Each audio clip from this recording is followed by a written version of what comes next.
Yo, hit Cecil West, Beyond the Harmony, and my main man.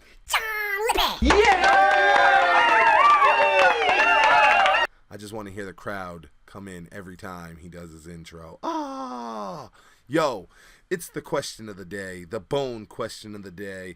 Every single day hitting you guys with that question, and we want to know what you think. And today we want to know what you think is the most underrated Bone album of all time, and this could be group or solo.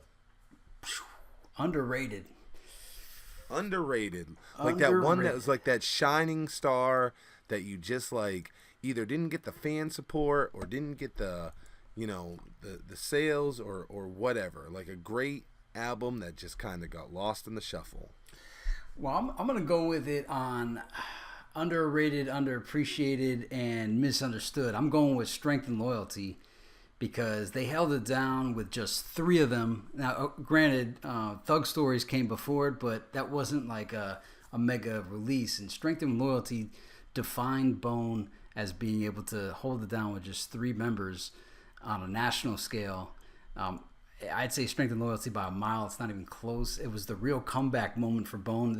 They have like a history of comebacks, but Strength and Loyalty was the real deal comeback. Because when they did Resurrection, I was like, nah, I mean, you guys aren't really gone. I mean, what the heck? So, and not only that, these are things to think about. It was the first Bone album to be released in the iTunes era and the social network era. And I think that made a big impact. I remember Flow Motion, they live streamed. I forget which company did a Strength and Loyalty live stream, but I think they performed their whole entire album live for free on the internet, which at the time was like a revolutionary thing to do. You know, we're so used to the future right now that we brought you into the future, but these kind of things didn't happen then, so they kind of trailblazed with that. And at the time in 2007, they were all but long gone and forgotten as a group. Crazy was having solo success. You know, he did Riding Dirty at the time, got a Grammy for it. But outside of Crazy Bone, you know, Flesh was still locked up. Busy was on his, I guess, pilgrimage, we'll call it. The success of the single, I Tried came out, and that gave Bone an entirely new demographic audience and introduced a whole new generation to Bone. I Tried with Akon. There was people that didn't even know who Wishbone was. When they heard I Tried, they thought Wish was Nelly because Nelly was a big deal at the time.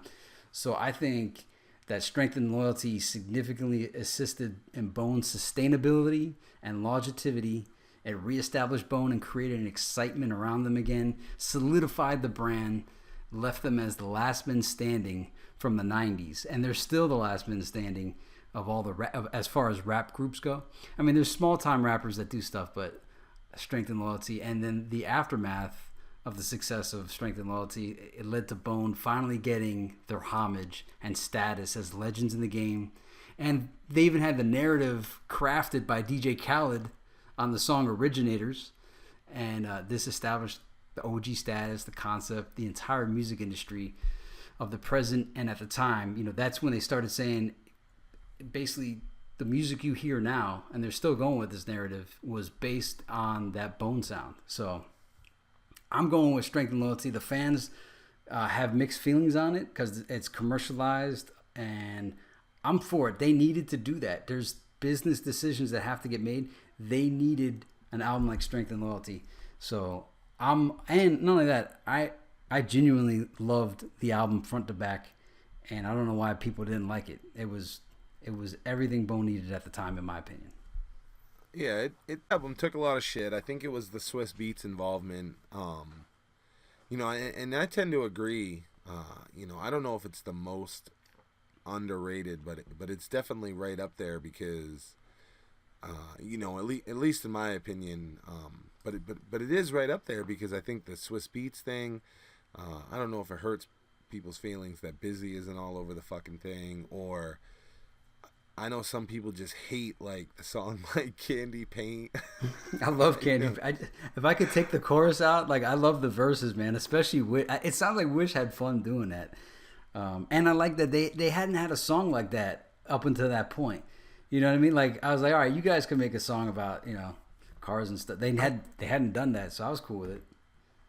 I don't even hate that that song. You know what I mean? Like anybody that can listen to fucking Thug World Order and get through Guess Who's Back or Get Up and Get It or any of that fucking shit, and can't get through Strength and Loyalty. I just when people talk shit about Strength and Loyalty, I'm like, you forget some prior shit that happened.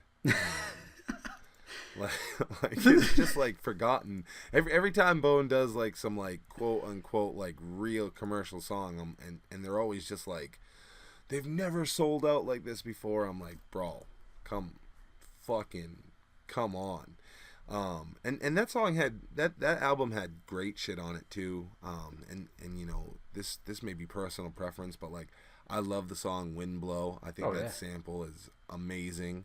I loved Order My Steps. Order My Steps was, I'll tell you right now, I heard Order My Steps play from an album as I stood down by the water in the middle of a fucking wind and rainstorm, and I watched the water make big fucking waves, and that Yolanda Adams was singing that shit, and it was so loud coming through the system as I watched nature rip shit up. So epic.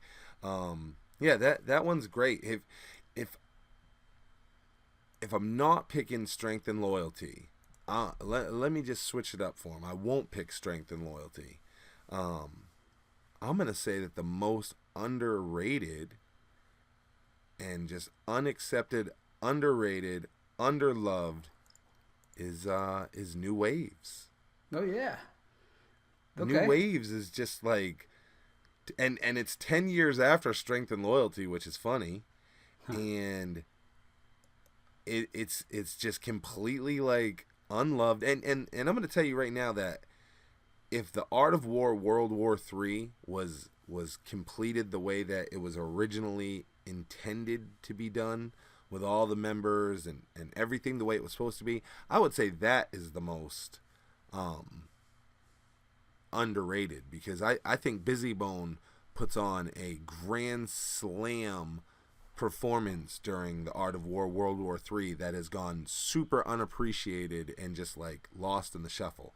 But I think the number one most underrated album is New Waves, because the fans are just so upset that it's not the Thuggish Ruggish, that it's this new thing, that they're just missing the appreciation for these are just great songs. Are they great Bone Thugs and Harmony songs?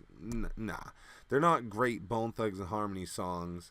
When you think of what a Bone Thugs and Harmony song is, they're not. But as just songs, as just music, Bottle Service, Ruthless, Whatever Goes Up. I'm just trying to think of some other one. There's so many on there that are Gravity. There's so many just great songs. Those are great fucking songs, man. It's great music, but it just got shit on and shelled on so hard by the fans because it was called Bone Thugs. That was a mistake. They shouldn't have called it Bone Thugs. What would you have called it? What do you think it should have been called? I think it's, considering that originally, before I knew what they were going to do, I wanted it to be called Ripster and Leatherface is what I wanted it to be called. Oh, okay. Until you found out what they were making, you know what I mean? Right. So I wanted it to be Lil Ripster and Leatherface, for like 10 years.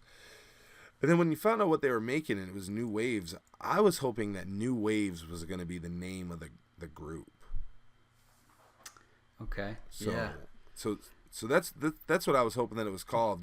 That way it wouldn't fall in, because as a Bone fan, I mean, I do feel what Bone fans feel, which is it's a little offensive as a Bone fan to have this be a Bone Thugs album, considering what we know about them.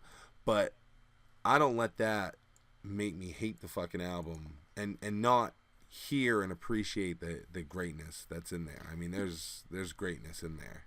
And one of the things I think Strength and Loyalty and New Waves both did, which is the original Bone formula, is originate, right? They're really original, outside the box type things. Now, Strength and Loyalty is not outside the box, but it was outside the box for Bone, right? Now, New Waves was really outside the box for Bone. And I was kind of upset when everybody was mad at both of the albums because I'm like, this is what they do. They come up with new stuff all the time. They don't do the same thing all the time. That's what originally drew you to Bone, was that you never knew what they were going to do next. And I think maybe it's just the wait. I guess, when you have to wait for something so long, nothing's ever going to live up to the wait, right? To the anticipation. So I think that might be what hurt New Waves. Plus, it's not how it used to be in the music industry, where the music industry can market to you to convince you that, hey, this is the new sound. Now you have to basically do it yourself. So, and now I got a question too. Do you think if Candy Paint wasn't on Strength and Loyalty, 'cause I feel I agree that Candy Paint definitely hurt that album. If that song's not on the album, do you think people have a different perception of Strength and Loyalty?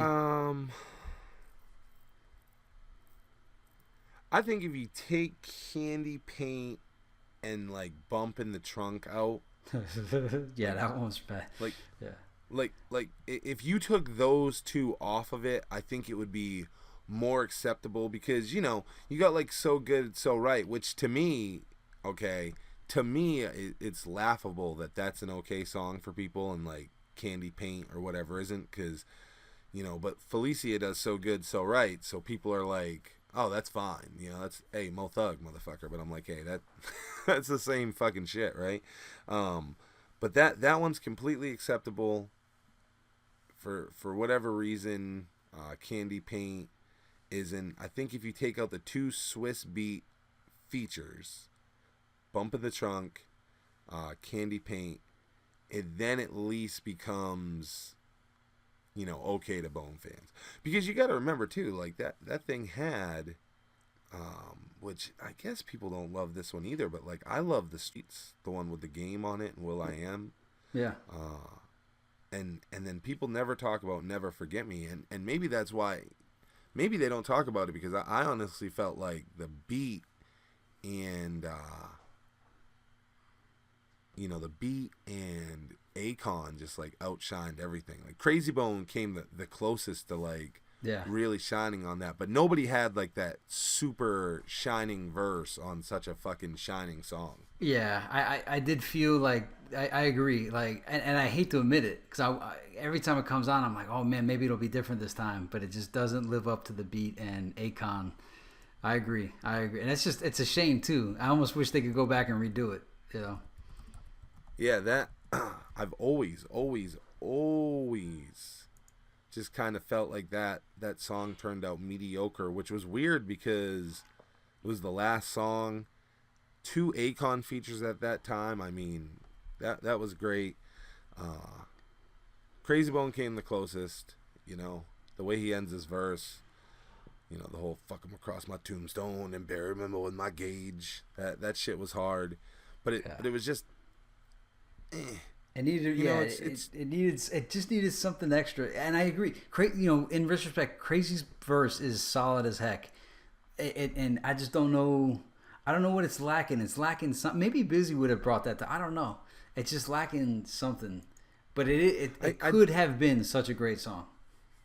I do think, like, and obviously that's a big thing that's missing from it is Busy Bone, and Busy Bone could have made a lot of those songs okay, I think, for people. Busy Bone's done some fucking weird shit. Like, if you don't think Busy Bone could have shined on Candy Paint, whatever.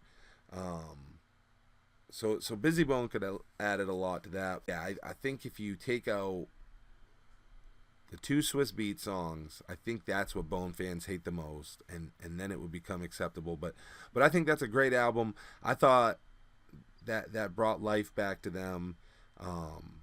They were kind of down and out, I think, without I Tried really, like, really blew them the fuck back up. I Tried like was enormous. Yeah. The when that came out, it was like, Bone is back, and I think most people were like I said, I think it added new people, a whole new generation of Bone fans that didn't know about the previous however many years it was at the time. And plus, the thing is, Akon, a lot of Akon's audience got to hear Bone for the first time. And so that track, and not only that, they named the movie after. They made a movie. I Tried. So and it's that one just kind of came and went too. I thought I Tried was gonna have a longer shelf life, but it didn't. Well, that was the question of the day, guys. We want to know, what is the most underrated Bone album of all time, group or solo? Johnny picked Strength and Loyalty. I picked New Waves. Let us know what you guys picked in the comments below. Don't forget, like and subscribe. Beyond the Harmony, beyondtheharmony.com, and share this with another fellow Bone fan. Until tomorrow, we're out. Beyond the Harmony, for the fans we celebrate. Uploading new videos every Thursday, so join